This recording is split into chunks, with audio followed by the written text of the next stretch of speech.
So the first point is, what is the reason why ESR has been introduced in the UAE and elsewhere? So there are some other countries where the ESR regulations are applicable, including the BVI. Recently they have been added in Bahrain, then Cayman Island. Various countries are there where ESR regulations have been introduced. Now let me tell you as to why these regulations were necessary and why they were introduced. So to do this, let me show you an example. Suppose there is a company in Poland, and that company in Poland is supplying some goods to a company in Netherlands. Assuming the sales were worth 100 and the cost of goods sold was 80, the Poland company actually made a profit of 20, and it was supposed to pay taxes on 20.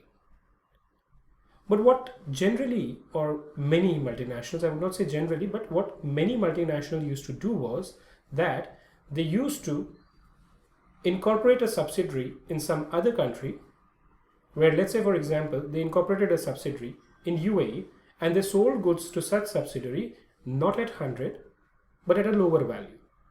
So let's say for example, if I have to tell you numerically, for example, this company sold the goods at 90 to the UAE subsidiary, the cost of goods was 80, and therefore the Poland company actually paid taxes on 10 in Poland. Now from a Polish perspective, if you see, they've lost tax on 10 rupees, which is the difference between the 20, the amount on which they would have received taxes at that point in time, versus compared to the taxes that they are getting now, which is on 10. In turn, what this M&A group might do is that the UAE subsidiary may actually sell these goods at 100 to the Netherlands company, and since its cost of acquisition is 90 being the purchase price, it would pay taxes on 10 in the UAE. But given that in UAE the taxes are not there, it would not pay any taxes on this 10, neither in Poland nor in the UAE. Now, if you look at it from a UAE perspective, even UAE did not get any revenue out of this transaction, but the multinational was something which was able to save taxes. And therefore, these regulations were introduced by way of economic substance regulations, and UAE has also implemented these regulations. If you're actually doing genuine business, if you're having people who are doing the relevant activity, then these regulations should not bother you. It's a matter of compliance. But people who have been actually saving taxes by not having economic substance have two choices. Either you have economic substance in the UAE, or there will be consequences which are defined in the ESR regulations against such companies.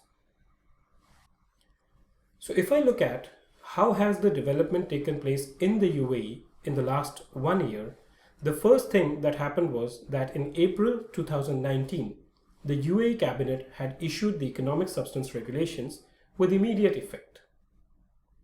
Thereafter, from time to time, to enable the people to comply with these guidelines, there have been clarification, guidance, and frequently asked questions which have been introduced to provide clarification to the people who are actually doing these activities.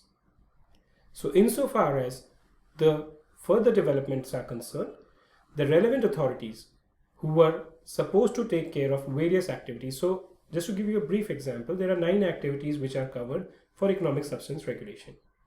For each of these activities, there is a defined relevant authority to whom the company needs to do the necessary filings in terms of the notification or report. Who those entities are going to be, who those authorities are going to be, that is something which was defined in September 2019. In September 2019 again, there was further guidance which was provided as to how the regulations are going to apply to various businesses. And in January 2020, there are various FAQs, frequently asked questions, on the ESR regulations that have been issued. These questions actually answer a large number of questions, and for the purpose of this presentation, we have incorporated all the FAQs wherever necessary